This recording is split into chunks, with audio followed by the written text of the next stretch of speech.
Halo sobat-sobat guru semua, jumpa lagi di channel Natalius Nata, channel yang selalu memberikan informasi seputar guru dan pendidikan ya. Pada video kali ini saya akan berbagi informasi penting tentang penentu kelulusan piloting PPG guru tertentu tahun 2024 ya. Karena seringkali kita bertanya, apa sih yang menjadi penentu sebenarnya supaya kita bisa lulus dalam kegiatan PPG dan bisa mendapatkan sertifikat pendidik itu sendiri.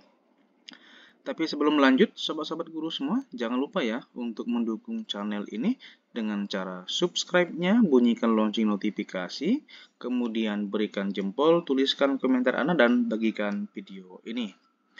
Oke, sobat-sobat guru semua, langsung saja ya.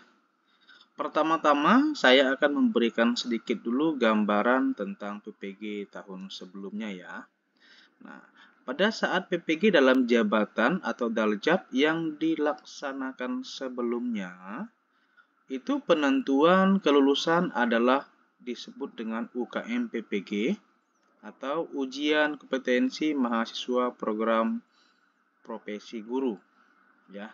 Jadi kalau sebelumnya ini kegiatan PPG itu untuk bisa lulus syarat penentuannya itu adalah lulus dalam namanya UKM PPG. Nah, kalau dahulu itu UKM PPG itu terdiri dari dua ya. Ada yang namanya UP, uji pengetahuan, dan ada namanya uji kinerja atau UKIN. Nah, ini hanya gambaran saja ya, sobat-sobat guru semua, gambaran kegiatan PPG tahun-tahun sebelumnya. Nah, di sini untuk piloting PPG guru tertentu tahun 2024 ini, penentu kelulusannya itu disebut dengan UKP PPG. Nah, kita tahu bersama bahwa UKP PPG ini adalah uji kompetensi peserta pendidikan profesi guru.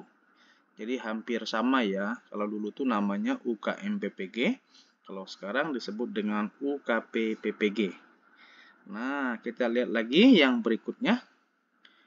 Sehingga di sini muncul menjadi pertanyaan ya, setiap kegiatan PPG ya, bahkan mungkin sekarang sobat-sobat guru semua juga muncul pertanyaannya seperti ini ya. Pembelajaran selama 6 minggu pada pembelajaran mandiri melalui PMM yang berupa menyelesaikan semua modul pembelajaran, mengisi post-test, mengisi jurnal pembelajaran, dan tagihan-tagihan lainnya. Apakah ini menjadi penentu kelulusan? Ya, karena ini bukan masuk dalam ranahnya atau bukan masuk dalam item-item UKM PPG, tetapi ini kita lakukan juga ya. Apakah ini menjadi penentu kelulusan? Nah, di sini saya juga kembali melihat pada proses kegiatan PPG dan mekanisme pelaksanaan PPG daljab tahun sebelumnya ya, di mana kegiatan pembelajaran pada PPG tahun sebelumnya itu melalui aplikasi yang namanya LMS pada SIM PKB. Jadi kalau tahun sebelumnya itu kegiatan PPG-nya melalui yang namanya LMS. Nah, ini contoh gambaran menu LMS-nya pada SIM PKB ya, di mana dalam LMS itu sendiri banyak pembelajaran-pembelajaran yang dilakukan ya. Ada yang namanya modul pembelajaran mandiri ya, juga di situ dilakukan Zoom meeting. Kemudian banyak tagihan-tagihan yang berupa LK ya. Kalau tidak salah LK-nya itu sampai belasan. Ada juga membuat segala best practice dan masih banyak lagi yang lain-lainnya ya. Ini kalau melihat tahun-tahun sebelumnya. Jadi kalau kita melihat berdasarkan pengalaman sebelumnya itu, segala kegiatan-kegiatan yang dilakukan di LMS berupa segala tagihan-tagihan tugas-tugas, ya kalau yang sekarang itu berupa modul, post-test, jurnal pembelajaran, ya itu bukan menjadi penentu kelulusan ya, tetapi hanya menjadi syarat untuk bisa melanjutkan ke tahap selanjutnya, atau menjadi syarat untuk bisa mengikuti UKM PPG kalau dahulu ya. Jadi sekarang kegiatan-kegiatan selama 6 minggu itu bukan menjadi penentu kelulusan ya. Tapi kalau kita tidak melakukannya, maka kita tidak bisa masuk ke tahap selanjutnya. Atau jika kita tidak melaksanakan pembelajaran selama 6 minggu itu dengan serius, maka kita tidak bisa melanjutkan atau mengikuti kegiatan yang namanya UKP PPG yang sekarang ini. Nah, sehingga saya membuatkan kembali pertanyaan ya. Berarti kalau begitu, apakah pembelajaran mandiri melalui PMM berupa menyelesaikan semua modul pembelajaran, mengisi post-test, mengisi jurnal pembelajaran, dan tagihan-tagihan lainnya bisa kita abaikan? Nah, sobat-sobat guru semua, tidak boleh diabaikan ya, dan tetap harus diikuti dengan baik.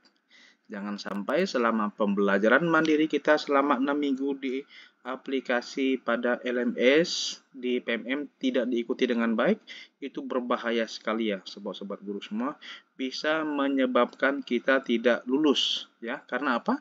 Ya kita tidak bisa lanjut ke tahap yang namanya UKP PPG itu sendiri. Jadi saran saya di sini ikutin arahan dari dosen dengan baik, ikutin semua tahapan pembelajaran yang ada, kumpulkan semua tagihan ataupun tugas-tugas yang diminta, tepat waktu, jangan sampai terlambat supaya kita tetap bisa lanjut ke tahap berikutnya atau bisa lanjut ke tahap UKP PPG itu sendiri.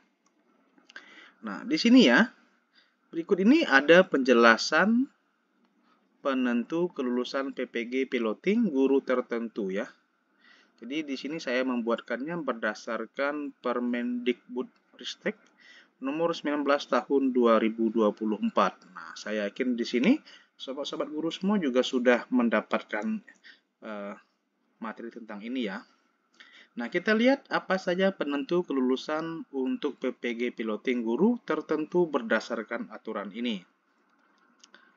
Nah, sudah saya sampaikan di awal bahwa penentu kelulusannya itu adalah UKP PPG atau yang kita kenal dengan uji kompetensi peserta pendidikan profesi guru.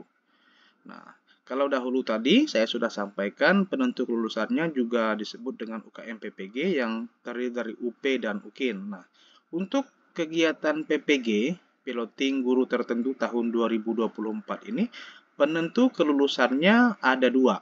Yang pertama disebut dengan UT atau ujian tertulis ya. Ini contoh gambarannya ya. Gambaran saja.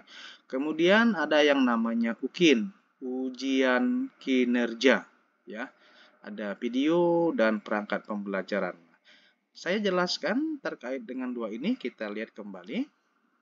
Nah, untuk UT atau ujian tertulis pada kegiatan UKP PPG guru tertentu tahun ini itu terdiri dari dua ya. Yang pertama tes objektif, yaitu mengerjakan soal pilihan ganda ya selama 120 menit. Untuk soalnya itu kurang lebih 100 soal ya sobat-sobat guru semua. Kemudian yang kedua, pada saat UT atau ujian tertulis ini disebut juga dengan ada namanya tes subjektif, yaitu kita mengerjakan uraian reflektif tentang studi kasus pembelajaran ya biasanya. Ini selama 30 menit dan saat sudah selesai biasanya langsung dinilai oleh penguji ya. Jadi total untuk UT itu sendiri atau total waktu untuk pelaksanaan ujian tertulis itu sendiri adalah 150 menit ya. Nah, ini harus diikuti dengan baik. Kemudian yang kedua UKIN ya atau ujian kinerja. Ini biasanya yang menjadi penilaiannya adalah kita mengumpulkan perangkat pembelajaran lengkap. Nah, apa saja item-item dalam perangkat pembelajaran lengkap ini nanti akan diarahkan oleh dosen ataupun penguji kita. Kemudian setelah kita mengumpulkan ini, kita juga diminta untuk mengumpulkan video pembelajaran kita yang berupa PPL ya. Biasanya ya hampir sama juga dengan pelaksanaan kegiatan-kegiatan PPG dalam tahun sebelumnya ya. Jadi dua inilah penentu kelulusan UKP PPG untuk piloting guru tertentu tahun 2024 ini ya. Nah, sobat-sobat guru semua, jadi ikuti proses pembelajaran dengan baik ya supaya nanti bisa lanjut UKP PPG. Semoga bisa lulus PPG tahun ini ya, dan bisa mendapatkan sertifikat pendidiknya. Semoga bisa bermanfaat untuk sobat-sobat guru semuanya.